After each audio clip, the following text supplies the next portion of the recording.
So guys, what's up, Watunguyas? Welcome again to Man Up with PR on Daily Elite. Lazima elite ikue. I'm superior to everybody. I'm superior to everybody. That's how things are.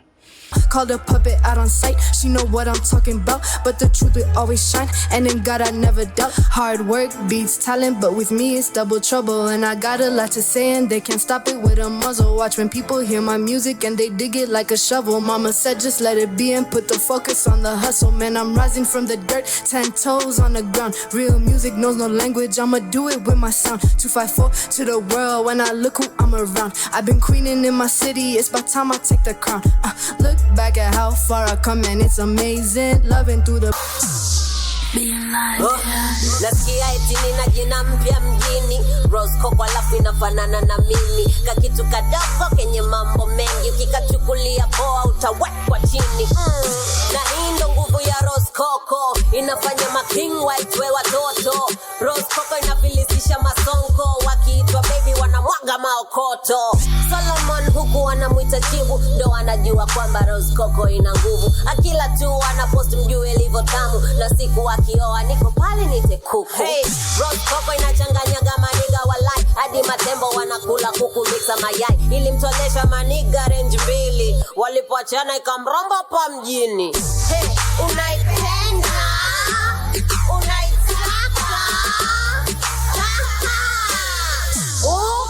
So guys, there's a video here. I just want us guys we just go through it because I think most of you wase wengine nyinyi hapo ni mabedi changa imewamaliza bwana Ariko is finishing you.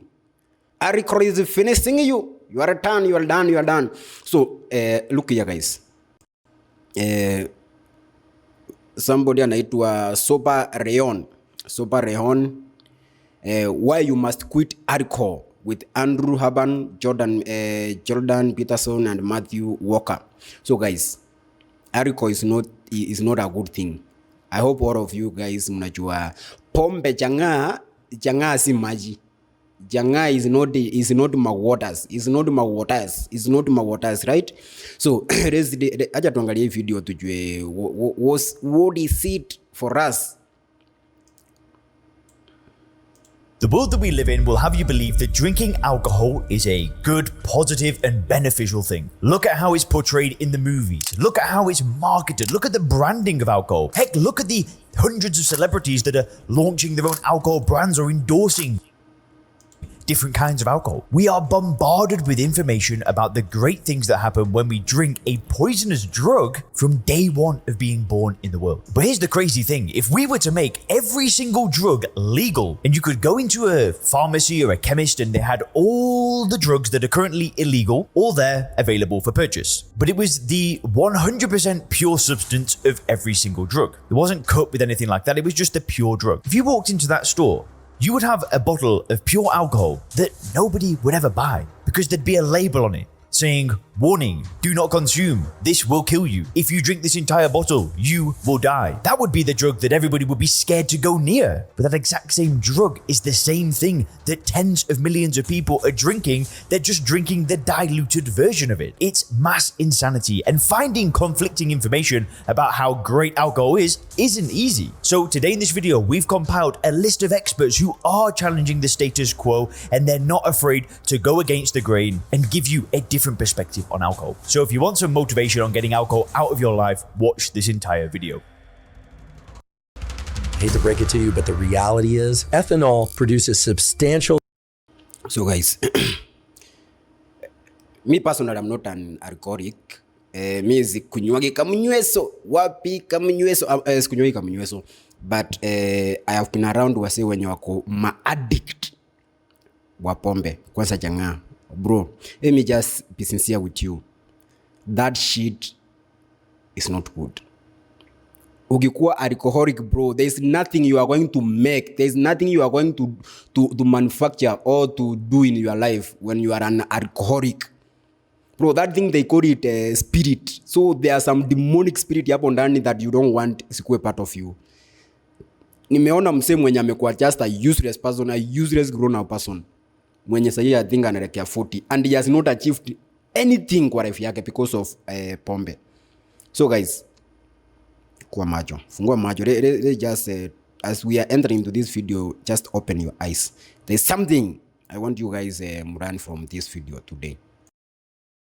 Damage to cells. And it does that because when you ingest ethanol, it's broken down into acetaldehyde. And if you thought ethanol was bad, acetaldehyde is particularly bad. Acetaldehyde is poison. It will kill cells. It damages and kills cells, and it is indiscriminate as to which cells it damages and kills. It is the poison, the acetaldehyde itself, that leads to the effect of being inebriated or drunk. I think most people don't realize that being drunk is actually a poison-induced disruption in the way that your neural circuits work. Alcohol is often used as a sleep aid, but alcohol is quite different in that regard. Alcohol is trying to essentially knock out your cortex. There is no safe dose of alcohol because alcohol affects the development of synapses of the brain. People who drink at an early age heavily have been shown to have significantly smaller brains and reduced cognitive ability. If we had to make a bad drug legal, the worst choice was alcohol. It is one of the most destructive drugs to various parts of your body and different organs. You might want to put down your drink to hear this. No amount of alcohol is safe. I should mention that alcohol is actually considered a class 1 carcinogen or cancer-causing agent by the World Health Organization. So that's the same category as benzene and tobacco smoke. No family in Britain which doesn't have someone who's been damaged by alcohol. Alcohol it's a hell of a... Not only in Britain, even hapa Kenya, bro. Let me just brief you. Either in your family there is somebody who is a total alcoholic, ama amekuwa victim of alcohol. Either amepigana juu alikuwa kwa pombe, ama amepigwa na mtu alikuwa mlevi, ama you know somebody, you must know somebody mwenye amekuwa alcoholic. I'm speaking of Kenya. And huyo msa amesema hapa initially amesema alcohol ndio ina cause cancer. So if you want to be a candidate of cancer, just endelea kunywa pombe.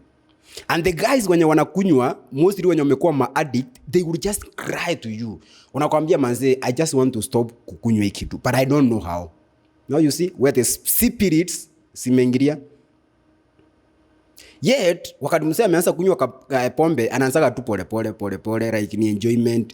Okay, there are some cases, for example, wakati msee akona a lot of emotion, you have been dumped by your partner, ama that one, now you go to drink alcohol out of fear or out of anxiety and all that thing. But most guys when wako young, wakianza kunywa pombe, they just start as something interesting, an adventure, something to entertain yourself. Then before you realize, hii kitu imekuwa addictive. You cannot do without it. Na effect, you're a candidate of cancer. It's a hell of a drug, man. When you drink alcohol, it can pass into all the cells and tissues of your body. It has no trouble just passing right into those cells. The fact that it can pass into so many organs and cells so easily is really what explains its damaging effects. Ethanol produces substantial damage to cells. And it does that because when you ingest ethanol, it has to be converted into something else because it is toxic to the body. It's broken down into acetaldehyde. And if you thought ethanol was bad, acetaldehyde is particularly bad. Acetaldehyde is poison. It will kill cells. It damages and kills cells, and it is indiscriminate as to which cells it damages and kills. The key thing to understand here is that when you ingest alcohol, you are, yes, ingesting a poison, and that poison is converted into an even worse poison in your body. It is the poison, the acetaldehyde itself, that leads to the effect of being inebriated or drunk. I think most people don't realize that being drunk is actually a poison-induced disruption in the way that your neural circuits work. In thinking about the biochemical effects of alcohol and what it's doing to the body, what it's doing in all cases, it's consumed into the gut. The liver immediately starts this conversion, ethanol to acetaldehyde to acetate, and some amount of acetaldehyde and acetate are making it into the brain. It crosses the blood-brain barrier. Most things, thankfully, can't pass across the blood-brain barrier, but alcohol, because it's water and fat soluble, just cruises right across this fence and into the milieu, the environment of the brain. So it goes into every nook and cranny in the brain, and there it has lots of influences. So it slows down the excitatory signals, it speeds up the inhibitory signals. there's a slight suppression in the activity of neurons in the prefrontal cortex. This is an area of your neocortex that's involved in thinking and planning, perhaps above all in suppression of impulsive behavior. And as you shut down the prefrontal cortex, that GABAergic suppression of impulses starts to be released. So people will say things that they want to say without so much forethought about what they're saying. Or they might do things that they want to do without really thinking it through quite as much, or they might not even remember thinking it through at all. One of the more important things to know about the effects of alcohol in the brain is areas of the brain that are involved in flexible behavior, sort of considering different options, like I could do A or I could do B. Those brain areas basically shut down. Probably the most common detriment that alcohol has to the brain is the fact that alcohol is a depressant to the central nervous system. So it impairs your judgment, it impairs your reflexes, and your ability to think through. And top-down inhibition is diminished. That is, habitual behavior and impulsive behavior starts to increase. This is true in the short term, so after people have 1 or 2, maybe 3 or 4 drinks. But it's also true that the more often that people drink, there are changes in the very circuits that underlie habitual and impulsive behavior. For the person that drinks, say, every Thursday night, or goes out only on Saturdays, but every Saturday, there's evidence that there are changes in the neural circuits of the brain that control habitual behavior and impulsive behavior, and they are modified and strengthened in ways that make those people more habitual and more impulsive outside the times in which they are drinking. And when they drink, impulsive and habitual behavior tends to increase even further. When we ingest alcohol, the toxic effects of alcohol disrupt those mood circuitries, at first making them hyperactive. This is why people become really talkative. People start to feel really good after a few sips of alcohol, at least most people do. Then as they ingest more alcohol, serotonin levels and the activity of those circuits really starts to drop. And that's why people feel less good. And typically what they do, they go and get another drink and they attempt to kind of restore that feeling of well-being and mood. Now, typically what happens is that as people ingest the 3rd and 4th, maybe even the 5th drink, there's an absolute 0 chance of them recovering that energized mood, right? Most people, as they drink more and more, will now start to feel more and more suppressed. The forebrain is now shutting down quite a lot. A lot of the motor cortical areas that control coordinated movement and deliberate movement start to shut down. So people start to slur their speech, people start to shuffle their feet, people forget their posture, people start to lean on things, people start passing out on couches. There's a great depression. It makes you more extroverted and enthusiastic while you're on the ascending limb of the blood alcohol curve, which is why you have to keep drinking once you start. Because if you plateau, that goes away. So you got to keep drinking. Okay, so that's one thing. It makes you more enthusiastic and more full of positive emotion. And the second thing it does is reduce anxiety. Yeah. And so if you are a bit more socially anxious and you also have that positive response to alcohol, which everyone doesn't have, by the way, then it's a great drug. But the problem is it's a great drug for the moment. Right. Right. There's consequences. There is no safe dose of alcohol because alcohol affects the development of synapses of the brain. People who drink at an early age heavily have been shown to have significantly smaller brains and reduced cognitive ability. They can now see and not have to wait till. Umesikia, people wenye wana consume alcohol, they tend to have small brain. Do you think hii ndio sababu hapa Kenya tunafikiriaga down hivi? Government, public servants, actually wanakuwaga na akili ndogo sana. All of them, like everyone almost everyone in government, wanakuwaga na akili ndogo. Because these people are drunkard. Na mzee amesema one of the effect ni they tend to have small brain. Akili ndogo. Do you think this is one of the reasons that Kenya pia tunaenda sekemnege hivi? Maybe. Autopsy studies, the gray matter, the actual neurons that are the structure of the brain shrink. You know, you probably heard, oh, you're killing brain cells. Well, you actually are. A recent study, however, finally addressed the question of whether or not low to moderate amounts of alcohol consumption can cause brain degeneration. What they found was that even for people that were drinking low to moderate amounts of alcohol, so 1 or 2 drinks per day, there was evidence of thinning of the neocortex, so loss of neurons in the neocortex, and other brain regions. Binge drinking definitely kills brain cells. It alters neural communication in such a way that it can change the structure and the function of the brain for a long term. Anytime you binge drink, you're going to alter the brain, probably permanently. The plasticity can help it recover, but the more you do this, the less likely you are to be able to sort of overcome those perturbations. If people are ingesting alcohol chronically, even if it's not every night, there are well-recognized changes in neural circuits, there are well-recognized changes in neurochemistry within the brain, and there are well-recognized changes in the brain-to-body stress system that generally point in 3 directions. Increased stress when people are not drinking, diminished mood and feelings of well-being when people are not drinking, and, as you'll soon learn, changes in the neural circuitry that cause people to want to drink even more in order to get just back to baseline, or the place that they were in terms of their stress modulation and in terms of their feelings of mood before they ever started drinking in the first place. And this is where alcohol is a really clever drug. Alcohol is a very promiscuous drug. It gets into the brain and it changes all the good neurotransmitters that you want to change. A bit of endorphins, a bit of serotonin, a bit of GABA. It's a really clever drug.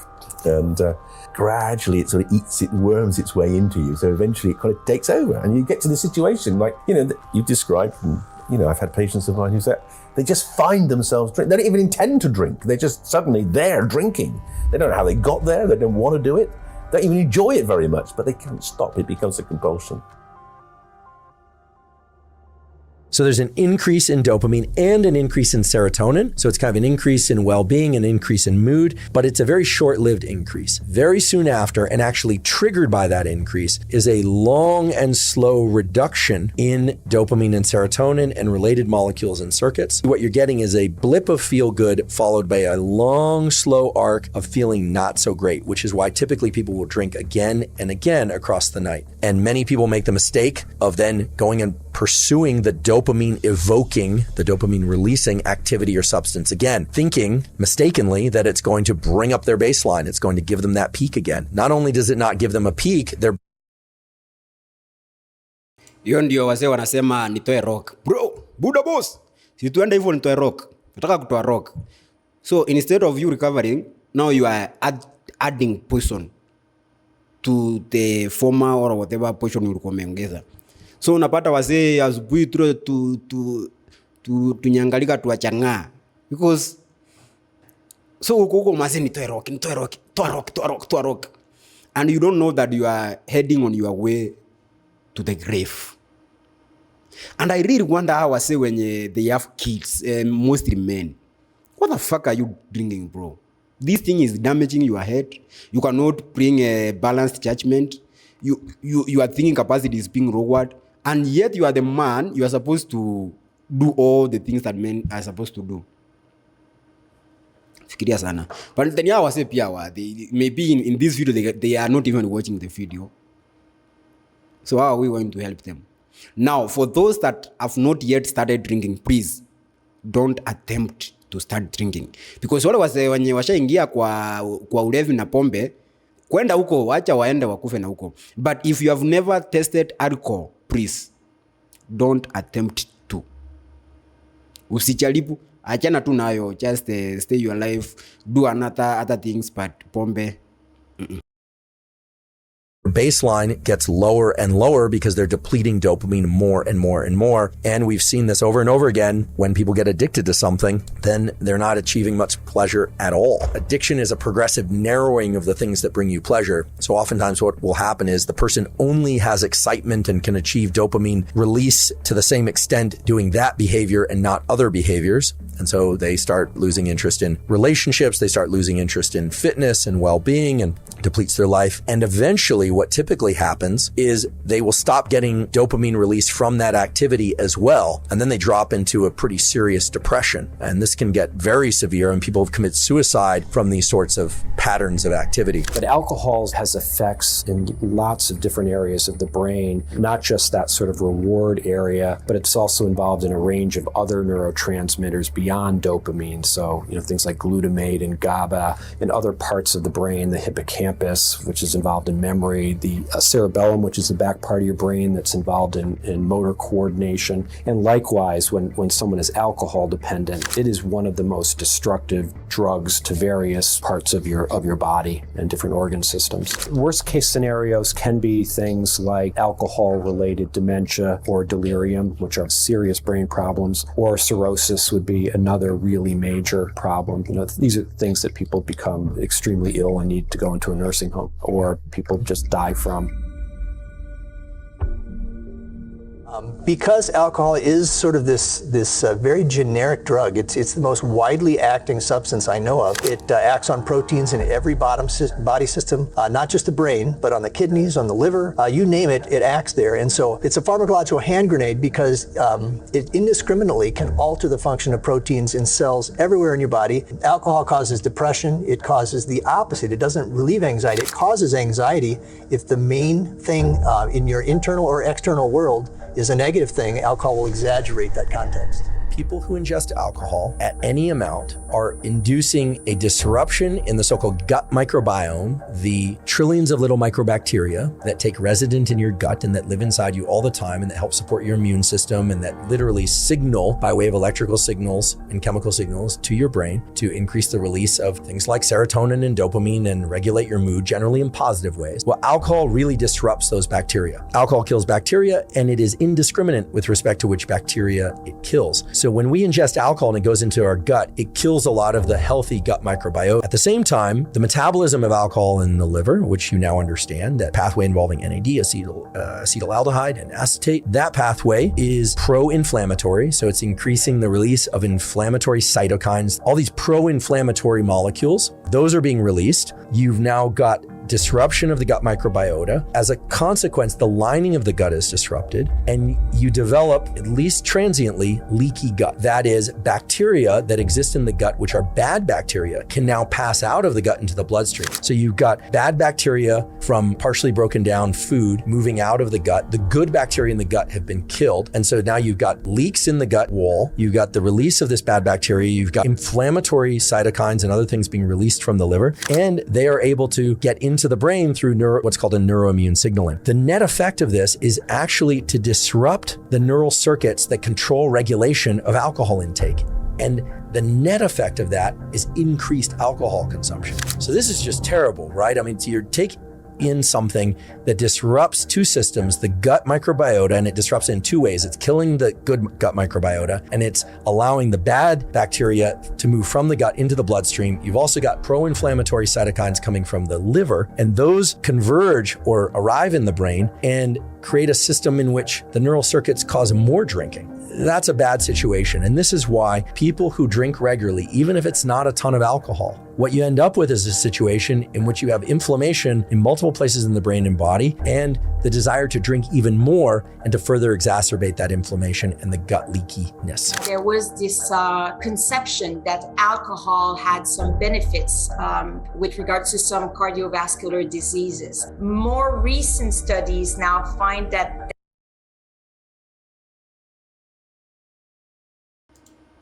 wazee, pombe haina faida yoyote. There's one verse in the Bible inasema, and Timothy consumed a little alcohol for, I don't know, for whatever. Bro, look here.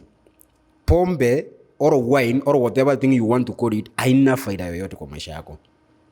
Timothy wa Biblia achana na yeye. Kama aliamua kukunywa pombe ndogo ndio sijui apone ama afanye nini, ati pombe ndogo, achana na huyo Timothy wa Biblia. You is you. You need to make some decisions, bro. Vitu zemiandiko huko kama hizo, just leave them. Don't go there, please. It is disrupting to your body system. What do you want to drink alcohol and to destroy your life? Like seriously, achana na Timothy wa Biblia. So there is no amount of alcohol that is beneficial for anything. that is probably not the case. You know, alcohol is one of the leading behavior-related causes of health problems and deaths, and also some social problems and economic costs. ranging from things like injuries and accidents to cancers and actually heart and cardiovascular disease. So it causes a wide range of health effects. When it comes to health, less is more. I should mention that alcohol is actually considered a class 1 carcinogen or cancer-causing agent by the World Health Organization. So that's the same category as benzene and tobacco smoke. And some studies estimate that a drink of alcohol has about the same cancer-causing potential as 1 to 2 cigarettes, depending on your sex. So, if you want to become a candidate of cancer, kama unataka ukue in line for wale wazee wenye wamekuwa marked to get cancer, endea pombe. Just go for pombe, then you are officially a candidate for cancer. Usikuja hapa kutuchangisha pesa ya kwenda hospitali na after umekufa ati ya kukusika, please. Make your own decision and not take consequences that are coming from there. We are not going to take you as a liability. Understand? So wale watu wa sigara, unasikia sigara moja mbili ni kama pia mtu anakunywa pombe. Unaelekea cancer. You just signed your name as a candidate for cancer. Good luck with your cancer. Good luck. In the Western cultures, alcohol is the most harmful drug overall because it's the most harmful drug to society, because it's the most widely used drug. Yeah, and alcohol also makes people aggressive. It's the only drug we know that actually makes people aggressive. So you see a massive effect on crime rates because half the people who murder someone are drunk. Oh, yeah. And half the people who are murdered are drunk. No family in Britain, if you look at an extended family, 3 generations, in which doesn't have someone who's been damaged by alcohol through addiction, through violence, traffic accidents, or being a victim because of someone else who was drunk. Almost every family in Britain is affected, but we don't own up to it. Right. We kind of push it under the carpet. We know there's a problem, but we don't talk about it because, well, we don't know what to do about it. We're embarrassed. People are fearful of other drugs, illegal drugs, because it helps deflect their attention away from the problems of alcohol. Politicians love to get hysterical about a new drug because it means they can do something about drugs and don't have to be held to account over their failure to deal with the problems of alcohol. Is drinking good for me in any way? For instance, many people have probably heard that resveratrol is good for people and that red wine is enriched in resveratrol. I hate to break it to you, but the reality is that if indeed resveratrol is good for us, and there's some debate about this, some people say strongly yes, some people say no, other people say maybe, the amount of red wine that one would have to drink in order to get enough resveratrol, in order for it to be health promoting, is so outrageously high that it would surely induce other negative effects that would offset the positive effects of resveratrol. No consumption, zero consumption of 0 ounces of alcohol is going to be better for your health than low to moderate consumption of alcohol. You do stupid things when you're drunk. You hurt yourself, you compromise your health. It's really hard on the people around you. You tend to turn into a liar and it screws up your life. Yeah. It's like, yeah, but it's pretty fun. Yeah, well, it is, but you need something better than that. And what's better isn't being straight and not making mistakes. It's like that's all prohibition in some sense. What's better is, no, you need an adventure, man. You need to get out there and have something to do. Yeah. And something worth waking up for. And that's the substitute for the addiction. This is why I don't like alcohol, and this is why I don't like drugs, because you're not in control. A substance is doing that. Right? But it's a good thing that you have this rage, because if we can take this 97 octane fuel and we put it in the right engine, controlled, oh my gosh. So we need to make sure that high octane is controlled, because high octane in the wrong place can blow up a building. So let's check out the comment section and see what the people are saying. Rossi had 3-1 nasema 17 years no alcohol. Best decision ever. I'll make that sign. Blessings to all those trying to quit. Maria Kate, please don't lose hope. If you are stuck in the circle of hardcore addiction, I am over 3 years sober and thought it was hopeless. If I can quit, anyone can.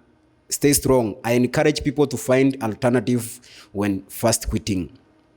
That's nice. Valhalla, Ethan, I have been alcohol free for almost 15 years and I couldn't be happier.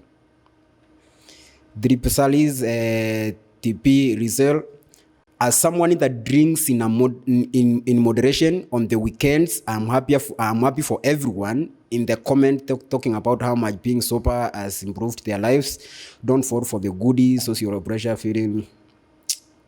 Best sober off alcohol for 10 years. One of the best thing I have ever done. We have Dora's UV8, whatever that. I quit drinking 3 weeks ago, and it was easy than I thought it would be. Quit smoking cigarette 2 years ago and quit fapping 6 months back. Most importantly, I quit sugar and went keto last year, and now keto-phone lifestyle I live. So guys, people, you can do it. You can do it. Almost 5 years sober, and it is one of the best decisions I have ever made in my life. People are doing it, man. You too can do it, right? You too can do it, bro. Just quit that fucking drinking habit. See you next time. Stay blessed.